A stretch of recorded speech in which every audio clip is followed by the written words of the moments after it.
Hello student, very very good morning. I hope, मैं आशा करता हूँ बहुत अच्छे होगे, अपने सेहत और पढ़ाई का बहुत ही अच्छी तरह से ध्यान रख रहे होगे। तो चलिए दोस्तों, बिना देरी के आज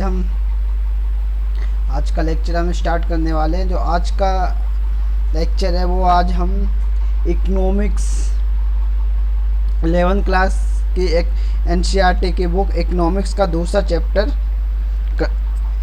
कवर करने वाले हैं। इससे पहले इसी बुक का एक पहला चैप्टर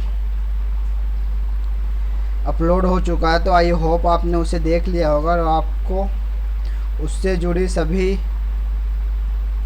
प्रॉब्लम सॉल्व हो गई। तो आज हम इसी बुक का 11th क्लास की जो एनसीईआरटी बुक है उसका हम दूसरा चैप्टर कवर करने वाले हैं। तो चलिए बिना देरी किए आज का लेक्चर स्टार्ट करते हैं। ये रहा हमारे स्क्रीन पे जो दिख रहा है आज का जो चैप्टर है, भारतीय अर्थव्यवस्था 1950 से 1990 तक। जो भारत की अर्थव्यवस्था थी 1950 से 1990 के बीच में कैसी थी, आज हम इसके बारे में ही पढ़ेंगे। और देखिए इस चैप्टर में हम क्या क्या पढ़ने वाले हैं। पहले तो हम सबसे पहले पढ़ेंगे भारत की पंचवर्षीय योजना कि पंचवर्षीय योजना क्या है। उसके बाद हम भारत की कृषि में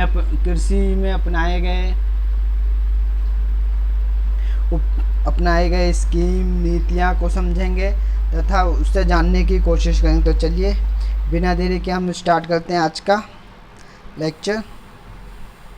तो ये इसका परिचय।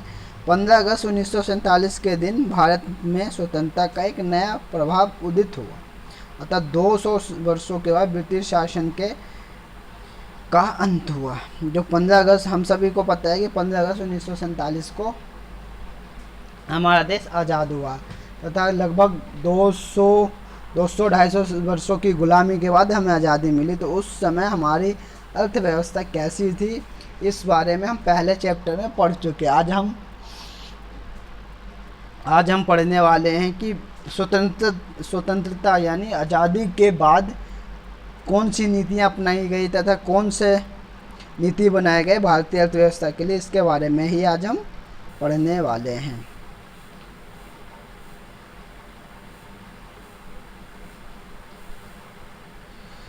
देखिए, औद्योगिक नीति प्रस्ताव वर्ष 1948 तथा भारतीय संविधान के नीति निर्देशक सिद्धांतों का भी यही दृष्टिकोण है कि जो औद्योगिक नीति आई थी भारत में वो कब आई थी। तो औद्योगिक नीति स्वतंत्रता के तुरंत बाद ही अगले साल ही 1948 में अपनाई गई। देखिए दोस्तों, उस टाइम सिचुएशन कुछ अलग था क्योंकि भारत की अर्थव्यवस्था अंग्रेज़ों ने पूरी तरह से बर्बाद कर दी थी।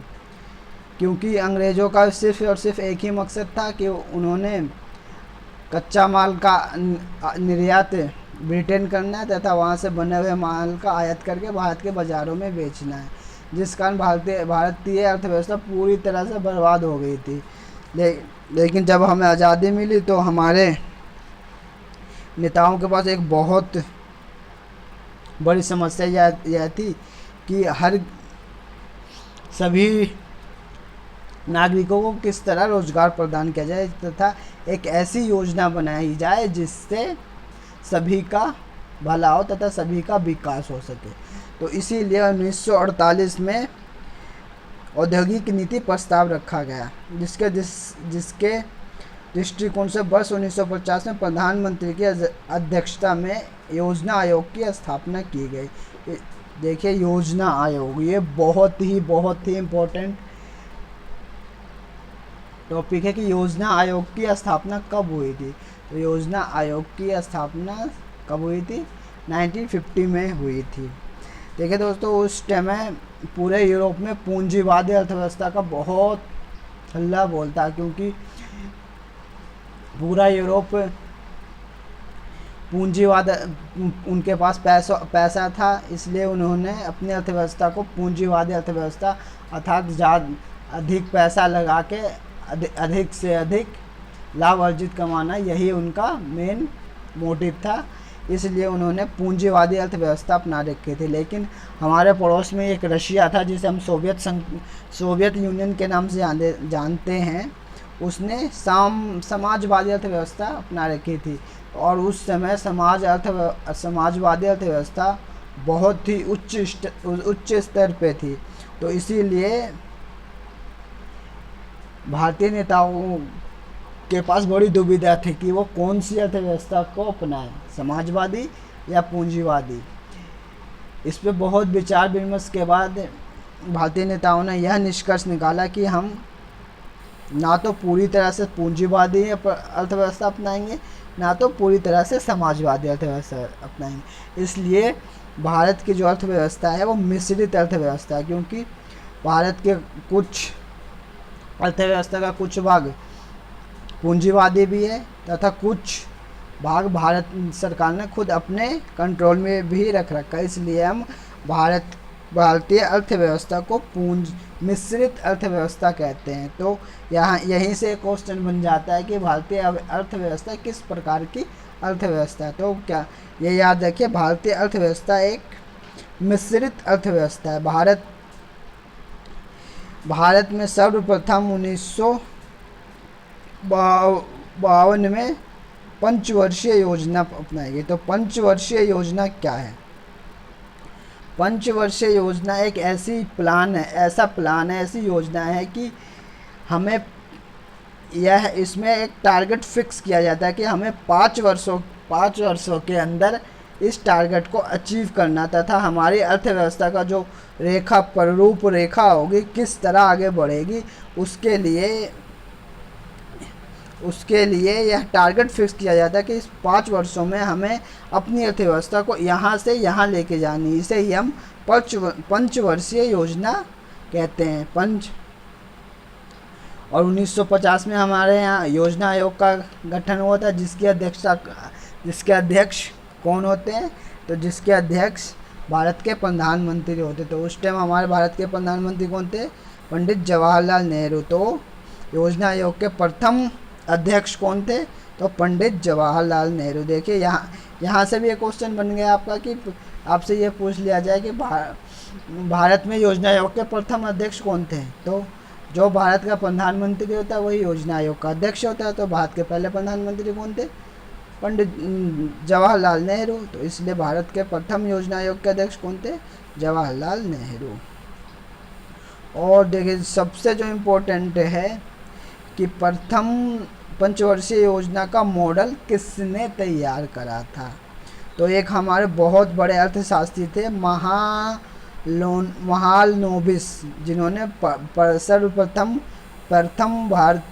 प्रथम पंचवर्षीय योजना का मॉडल तैयार करा था। ये देखिए, इनके बारे में पढ़ते हैं।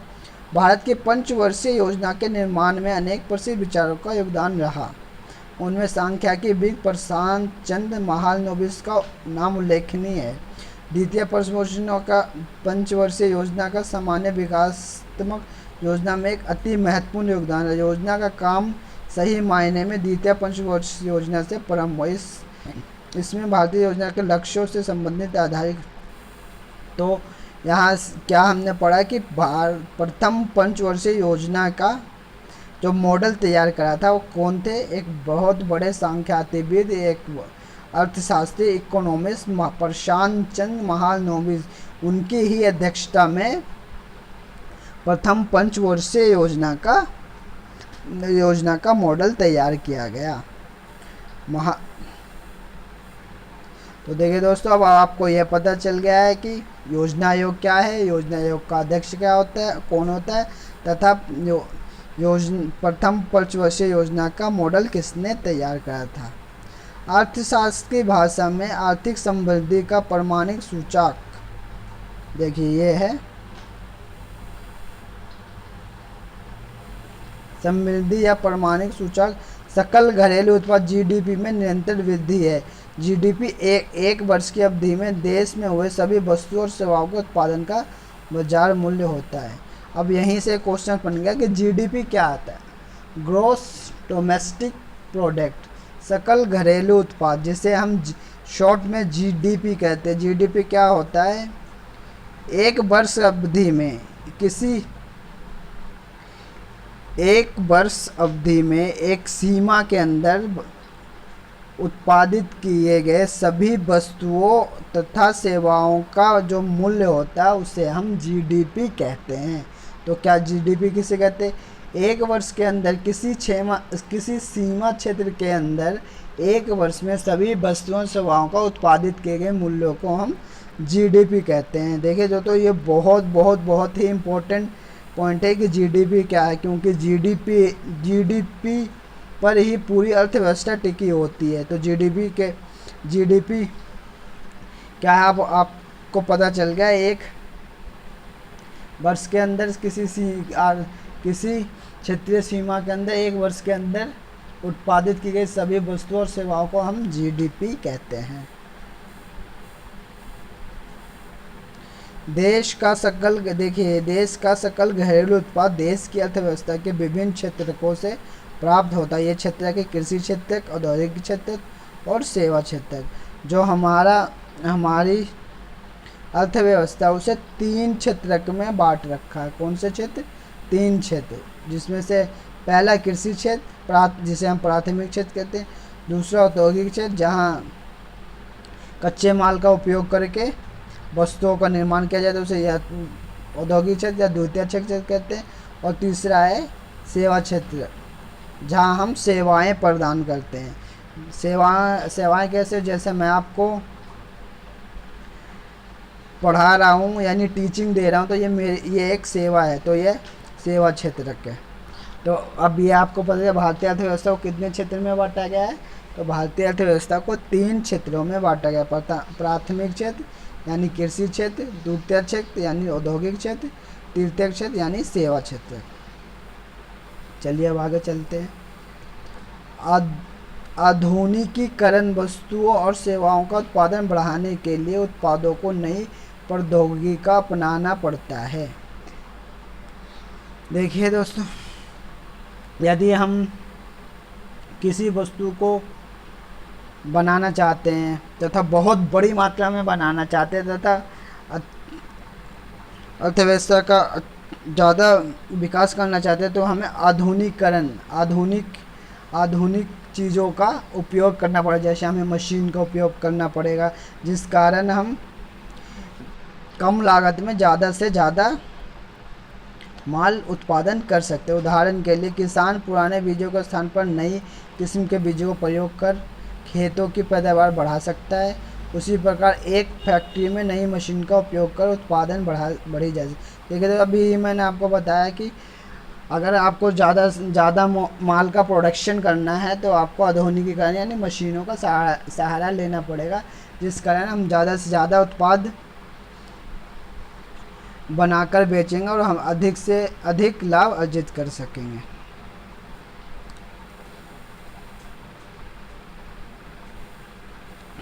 चलिए अब आगे चलते हैं। ऐसा करना। अब आत्मनिर्भरता क्या है? आत्मनिर्भरता कोई राष्ट्र आधुनिकीकरण और आर्थिक संबंधी अपने अथवा अन्य राष्ट्रों से आयातित संसाधनों के प्रयोग के द्वारा कर सकता है। हमारी प्रथम 7 पंचवर्षीय योजना में आत्मनिर्भरता को महत्व दिया गया है, जिसका अर्थ है कि उन चीज़ों के आयात से बचा जाए जिनका देश में ही उत्पादन संभव था। इसी नीति को विशेषकर खाद्यान्न के लिए अन्य देशों पर निर्भरता कम करने के लिए आवश्यक समझा गया। देखिए दोस्तों, अंग्रेज़ों ने तो हमें सिर्फ कच्चे माल का निर्यातक और बने हुए माल का आयातक बना के रख दिया था, जिस कारण हमारी पूरी अर्थव्यवस्था पूरी तरह से बर्बाद हो गई थी। अब हमारे पास यह प्रश्न है कि हम अपने अर्थव्यवस्था को किस तरह आत्मनिर्भर अर्थव्यवस्था बनाएं, यानी हम कोशिश करें कि ज़्यादा से ज़्यादा प्रोडक्ट हम अपने देश में ही बनाएं तथा आयात से बच सके। इसका अपने देश में ज़्यादा से ज़्यादा आयात करना ही और ज़्यादा से ज़्यादा वस्तु उत्पाद करना और आयात से बचना ही आत्मनिर्भरता है। तो हमारी जो सात पंचवर्षीय योजना थी उसमें हमने यही प्रयास करा कि किस तरह से हम आयात से बचें तथा ज़्यादा से ज़्यादा वस्तुओं का अपने देश में ही निर्माण करें।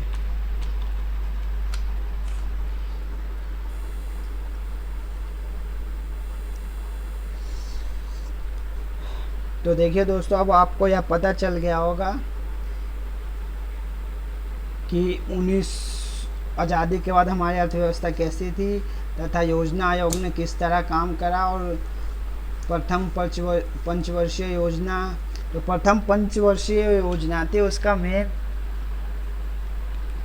मेन काम यही था कि कृषि क्षेत्र पर ज़्यादा से ज़्यादा बल देना, क्योंकि उस टाइम हमारी आधी से भी ज़्यादा जनसंख्या कृषि कार्य में लगी हुई थी।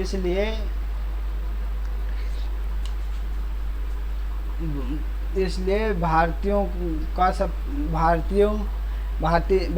के नेताओं का सबसे मेन टारगेट यही था कि किसी भी तरह से आत्मनिर्भर भारत बनकर कृषि क्षेत्र का ज़्यादा से ज़्यादा विकास किया जाए, ताकि जिससे ज़्यादा से ज़्यादा लोगों को रोजगार मिल सके।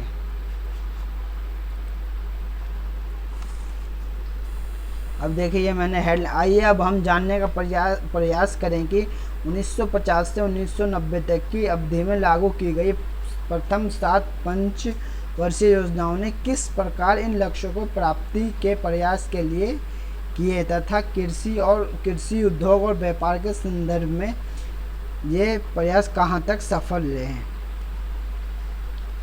तो चलिए देखो दोस्तों, आपको मैंने मोटे तौर पे एक बेसिक इन्फॉर्मेशन दे दिया कि आज़ादी के बाद हमारी अर्थव्यवस्था क्या थी और कैसे आगे बढ़ी तथा क्या क्या चुनौतियाँ हुई। अब हम चलते हैं कि 1950 से लेकर 1990 तक हमारी जो इकोनॉमी एक्टिविटी कैसी रही।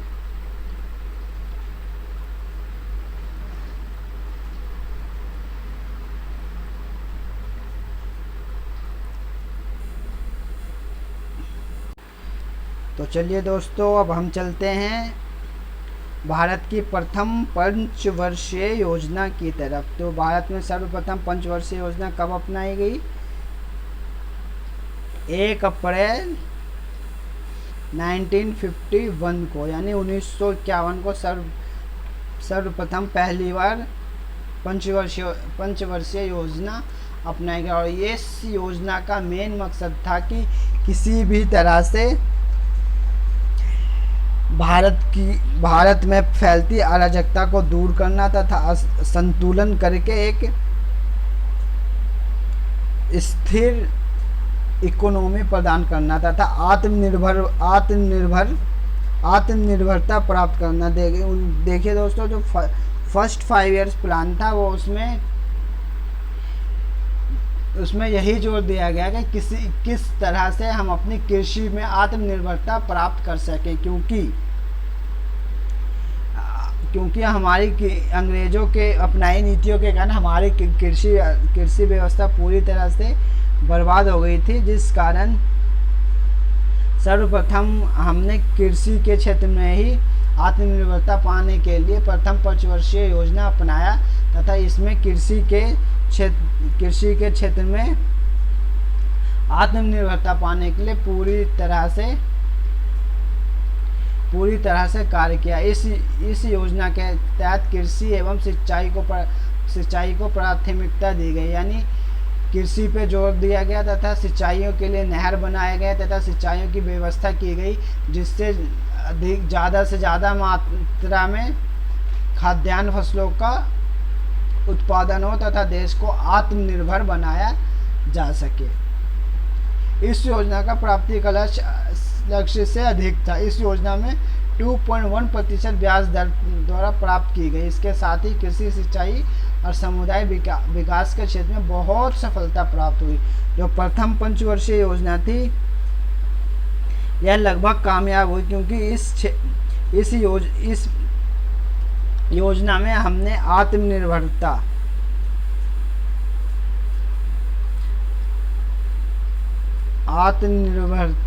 यानी भारत को एक आत्मनिर्भर देश बनाने का लक्ष्य रखा था तथा कृषि कार्यों में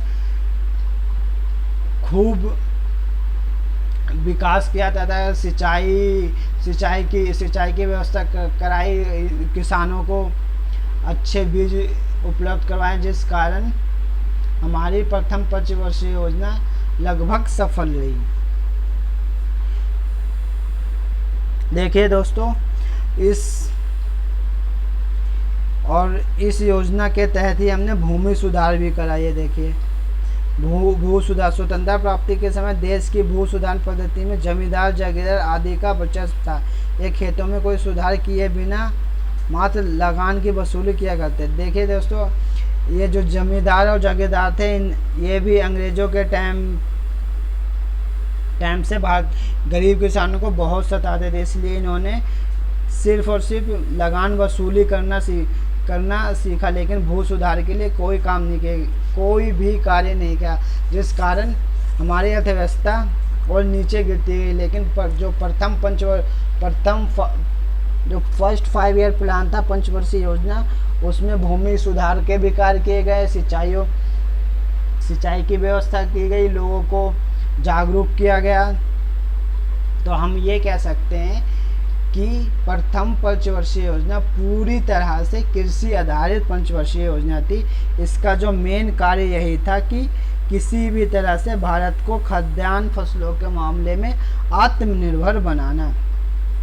ये देखिए, भारत को संयुक्त राज्य अमेरिका USA से अनाज का आयात करना पड़ा। हमारी अर्थव्यवस्था इतनी खराब हो गई थी कि हमारी 70 से 80%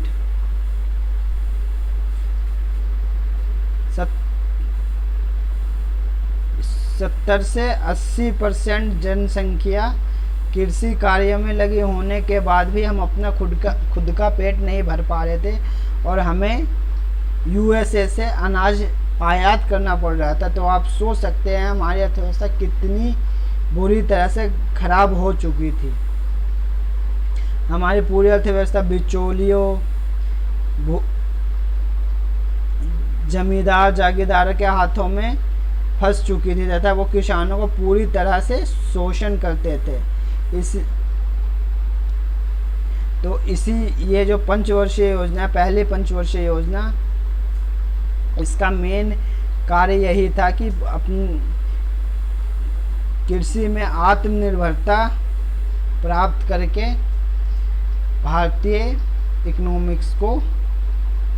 अर्थव्यवस्था का विकास करना। तो आई होप दोस्तों आपको पता चल गया होगा कि आज़ादी के समय हमारी अर्थव्यवस्था क्या थी तथा कैसे 5 ईयर प्लान पंचवर्षीय योजना बनाई गई तथा योजना आयोग का अध्यक्ष कौन होता है तथा किस तरह प्रथम जो फर्स्ट 5 ईयर प्लान था वो किस तरह से वर्क करा और हमें कृषि में आत्मनिर्भरता प्राप्त हुई। तो देखिए दोस्तों, एक लंबा चैप्टर है, इसलिए हम इस चैप्टर को दो पार्ट में डिवाइड करेंगे। तो आज के लिए बस इतना ही, क्योंकि वीडियो बहुत ज़्यादा लंबा हो जाने के कारण टेक्निकल एरर आ जाता है, इसलिए आज हम बस यहीं पे समाप्त करते हैं। इसका नेक्स्ट पार्ट जल्दी आपको अपलोड किया जाएगा। तो आज के लिए बस इतना ही, मिलते हैं हम अपने नए वीडियो में। Thank you and so much.